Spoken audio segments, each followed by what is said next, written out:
Hello everyone, welcome to Study Simplified. In today's video, we are going to study fundamental duties. Last class में हम लोगों ने directive principle of state policy complete कर लिया था जो कि पार्ट 4 था इंडियन कॉन्स्टिट्यूशन के and today we are going to do fundamental duties जो कि पार्ट 4A में गिवन है. Okay, it is given under part 4A.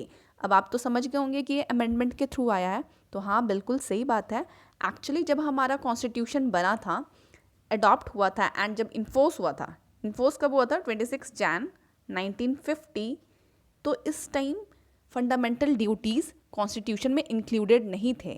ठीक है, एक्चुअली क्या हुआ कि 1976 जब अपना इमरजेंसी लगा हुआ था अपने कंट्री में, उस टाइम फंडामेंटल ड्यूटीज़ को इंक्लूड किया गया है. तो वो सारी चीज़ें मैं आपको बताऊंगी, बट अभी के लिए आप इतना याद रखिएगा कि जो फंडामेंटल ड्यूटीज़ है वो कहाँ गिवन है, एग्जाम्स में पूछा जाता है, तो पार्ट 4A में गिवन है.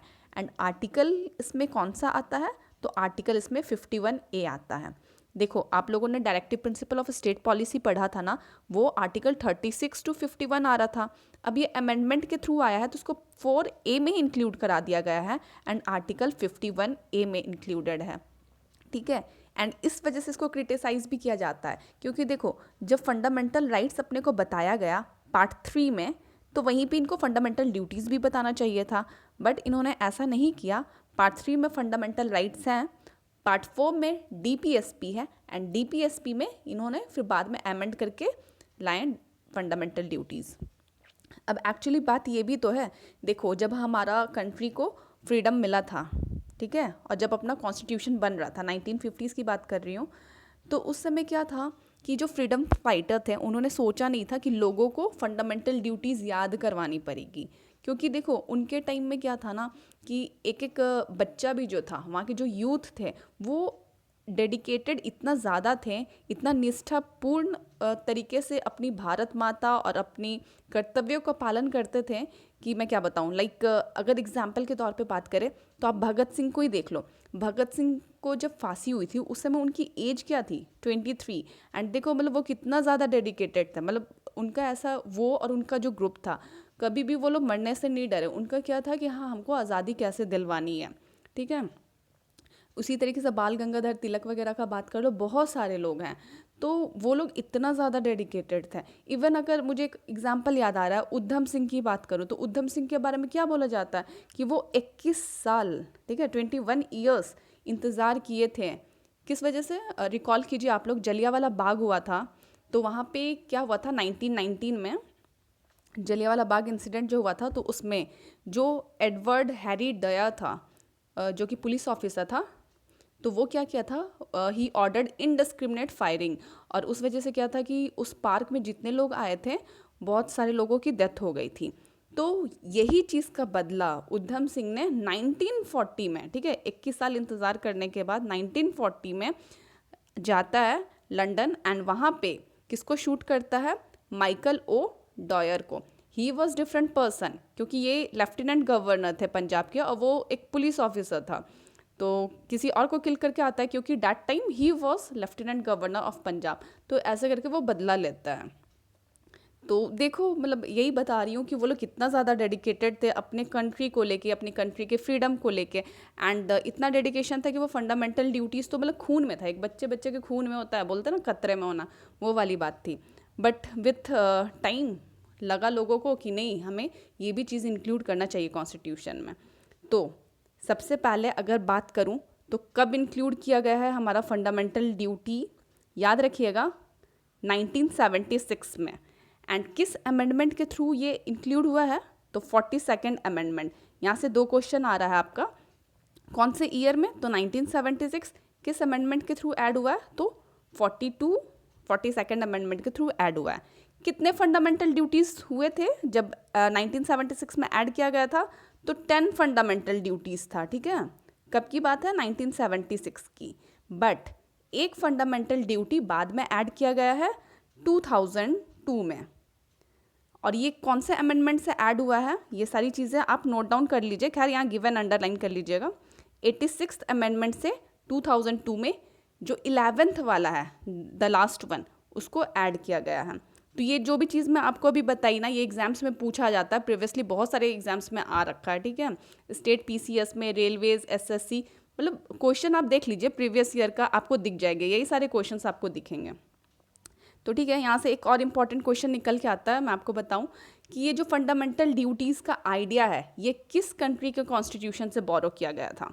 तो ये यूएसएसआर से बोरो किया गया था इन 1976। आज के डेट में इसको रशिया बोलते हैं। एंड 1976 से एक चीज़ और इम्पॉर्टेंट है, देखो अपने कंट्री में इमरजेंसी लगा था ना, क्या टाइम ड्यूरेशन था, 1975 टू 1977, ये इंटरनल इमरजेंसी लगा था इस टाइम। और इस टाइम किसकी सरकार थी, इंदिरा गांधी की। तो कई बार क्वेश्चन ऐसे भी पूछा जाता है कि इमरजेंसी जब लगा था तो किसकी सरकार थी, ठीक है, किसका गवर्नमेंट था। इंदिरा गांधी का गवर्नमेंट था, कांग्रेस की पार्टी थी, तो याद रखिएगा। एंड एक और क्वेश्चन जो कि फेवरेट क्वेश्चन है फंडामेंटल ड्यूटी से किसी भी एग्जाम का, उसको आप नोट डाउन कीजिए, ये गिवन नहीं है। जो कांग्रेस पार्टी थी उसने सेटअप किया था एक कमिटी को to make recommendation about fundamental duties. And वो जो कमिटी थी उसका नाम क्या था, तो स्वर्ण सिंह की कमिटी थी वो, स्वर्ण सिंह, नोट डाउन कर लीजिए, ये गिवन नहीं है लूसेंट में। तो Congress party setup Swaran Singh committee to make recommendation about fundamental duties, और ये इमरजेंसी के टाइम में हुआ था। यहाँ पे एक चीज़ याद रखना है कि जो स्वर्ण सिंह की कमेटी थी ना, वो 8 फंडामेंटल राइट्स, फंडामेंटल ड्यूटीज़ दिए थे वो लोग, जो उनकी कमेटी थी। उसमें से कुछ फंडामेंटल ड्यूटीज़ को एक्सेप्ट किया गया एंड कुछ को रिजेक्ट कर दिया गया। अगर मैं बात करूँ किसको रिजेक्ट किया गया था, तो 1-2 ड्यूटीज़ आपको बताती हूँ जो कि बहुत सही था, बट उसको रिजेक्ट किया गया। उन्होंने बोला था कि अगर कोई इंसान फंडामेंटल ड्यूटी को रिफ्यूज़ करता है, उसको इग्नोर करता, वॉयलेट करता, तो उसके लिए उसको पेनाल्टी लगना चाहिए। तो ये अच्छा था, हालांकि अब ये हुआ नहीं इम्प्लीमेंट। दूसरा क्या था, ड्यूटी टू पे टैक्स। तो टैक्स के लिए भी एक ड्यूटी जो बनता है इंसान का कि every citizen should pay tax, तो ये चीज़ उन्होंने उसी समय बोल दिया था। तो ये सारी चीज़ें इम्प्लीमेंट हुई नहीं थी, हालांकि कुछ चीज़ें इम्प्लीमेंट हुई है जो कि हम लोग देखेंगे अभी लेक्चर में। तो ये सब चीज़ें आप नोट कर लीजिएगा। चलिए देखते हैं कि क्या गिवन है। So fundamental duties are 11 in number, जैसे कि आपको बताया, and it was incorporated by 42nd amendment 1976, ठीक है। एग्जाम्स में पूछा जा चुका है, इसको मार्क डाउन कर लीजिए। अब देखिए इसमें क्या क्या चीज़ें आ जाती हैं। तो सबसे पहला वाला है, under this article it is the duty of every citizen of India to, देखिए, to abide by the constitution and respect it ideals and institution, the national flag and national anthem. तो यहाँ पे बोला जा रहा है कि अपना जो कॉन्स्टिट्यूशन में जो भी चीज़ें लिखी है, जो भी आइडियाज़ एंड इंस्टीट्यूशंस है, उसको रेस्पेक्ट करना चाहिए। इवन अपना जो national flag and national anthem है उसको भी रेस्पेक्ट करना चाहिए, इर्रेस्पेक्टिव ऑफ रिलीजन, जो भी है सबको रेस्पेक्ट करना चाहिए। तभी तो आप देखते होंगे कि जैसे कि आप मूवी देखने जाते होंगे तो आजकल क्या होता है, आजकल तो खैर लॉकडाउन का टाइम था तो अभी मूवीज़ थिएटर खुले नहीं है, बट इसके पहले क्या होता था कि मूवीज़ के पहले नेशनल एंथम चालू हो जाता था एंड सारे लोग खड़े होकर उसको रेस्पेक्ट भी देते थे। कई जगह ये जिम में भी देखने को मिला, तो अच्छी बात है, लोग रेस्पेक्ट कर रहे हैं, है ना। चलो सेकंड आ जाता है हमारा, to cherish and follow the noble ideas which inspired our national struggle for freedom. यहाँ पर सिंपली यही बोला जा रहा है कि जो भी हमारे फ्रीडम फाइटर्स थे, उनकी जो भी आइडियोलॉजी थी उसको चेरिश करने के लिए एंड उसको रेस्पेक्ट करने के लिए। जैसे गांधी जी की जो भी आइडियोलॉजी थे, बहुत सारे लोग उसके अगेंस्ट भी होते हैं, बट नहीं, ऐसा नहीं होना चाहिए। हमें उनके जो भी नोबल आइडियाज़ है उनको चेरिश करना चाहिए। Okay, next one is to uphold and protect the sovereignty, unity, integrity of India. देखो सोवरेनिटी का मतलब क्या होता है, इसमें सिंपली यही होता है कि इंडिया इज़ इंडिपेंडेंट कंट्री, वो किसी का गुलाम नहीं है, डिपेंडेंट नहीं है, तो इस चीज़ को हम लोग को प्रोटेक्ट करके रखना है। एंड यूनिटी की बात हो रही है, यूनिटी का क्या मतलब हुआ कि एकजुट होके, एक साथ होके हमें रहना है। अब देखो, India is a country of different religion, secular country, यहाँ पे बहुत सारे रिलीजन है, फिर भी हमें एक साथ मिलके एकजुट होके रहना चाहिए, ठीक है। Integrity also means coming together. तो ये सारी चीज़ें हैं, इसको प्रोटेक्ट करना और अपहोल्ड करना है। Fourth one is to defend the country. Defend the country इसी सेंस में बोला जा रहा है कि कल होके जैसे सपोज वॉर का कंडीशन जनरेट हो जाता है तो हर एक सिटीजन का फर्ज बनता है कि वो अपने कंट्री के लिए सर्विस रेंडर करे। लाइक कल होके चाइना वाले के साथ सपोज वॉर हो जाता है तो हम लोगों को भी रेडी रहना चाहिए कि हाँ ज़रूरत पड़े तो हम लोग अपने कंट्री के लिए लड़ेंगे। तो ये चीज़ हो गई फोर्थ पॉइंट में। फिफ्थ क्या हो जाता है, to promote harmony and the spirit of common brotherhood among all the people of India. यहाँ पे स्पिरिट ऑफ ब्रदरहुड की बात की जा रही है, फ्रेटर्निटी की बात की जा रही है। जैसे कि मैंने आपको बताया कि India is a secular country, यहाँ पे डिफरेंट रिलीजियंस है। अब देखो हिंदू मुस्लिम में हमेशा टकराव होते रहता है जो कि नहीं होना चाहिए। ये हम लोग को हार्मनी प्रमोट करना है, एक साथ मिल के रहना है। नेक्स्ट पॉइंट क्या है, ये ड्यूटीज़ अपना ये समझना चाहिए, हिंदू मुस्लिम के नाम पर लड़ना नहीं है। Like we should be like brother and sister, brother and brother उस टाइप से रहना है। नेक्स्ट पॉइंट देखिए 6 number, to value and preserve rich heritage and our composite culture. जैसे कि बहुत सारे यहाँ पर रिलीजन होते हैं तो हर रिलीजन का खुद का कल्चर है, किसी भी कल्चर को डोमिनेट नहीं करना है। उनके जो भी फेस्टिवल्स होते हैं सबको इक्वली समान देना चाहिए, रेस्पेक्ट देना चाहिए, उन सबको प्रिजर्व करना चाहिए। ठीक है, वैल्यू करना एंड प्रिजर्व करना है अपने कल्चर्स को, प्लस जो दूसरे के कल्चर्स है उनको भी। ये हमारा फंडामेंटल ड्यूटी बनता है। 7th पॉइंट देखो, to protect and improve natural environment. यहाँ पे इन्वायरमेंट की बात की गई है, वहाँ पे हमें प्रोटेक्ट करना है अपने इन्वायरमेंट को और इम्प्रूव भी करना है। हम लोग कैसे इम्प्रूव कर सकते हैं, देखो जितना कम हो उतना पॉल्यूशन हो, तो जितना कम पॉल्यूशन हो उतना बेटर रहेगा।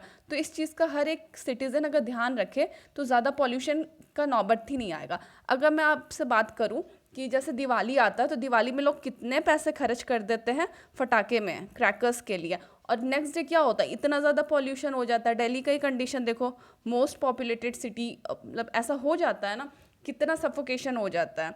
तो अपना क्या ड्यूटी बनता है कि ठीक है, मतलब क्रैकर्स यूज़ करना है तो थोड़ा, आजकल तो ग्रीन क्रैकर्स आ गया है ना तो लोग वो यूज़ कर रहे हैं, ठीक है, तो थोड़ा ध्यान रखना चाहिए कि हाँ इन्वायरमेंट को हार्म ना पहुँचे। ये सारी चीज़ें हैं। फिर आप क्या कर सकते हैं, आप ट्री प्लांट कर सकते हो, पौधा प्लांट कर सकते हो। तो ये सारी चीज़ें हर एक सिटीज़न को करना चाहिए।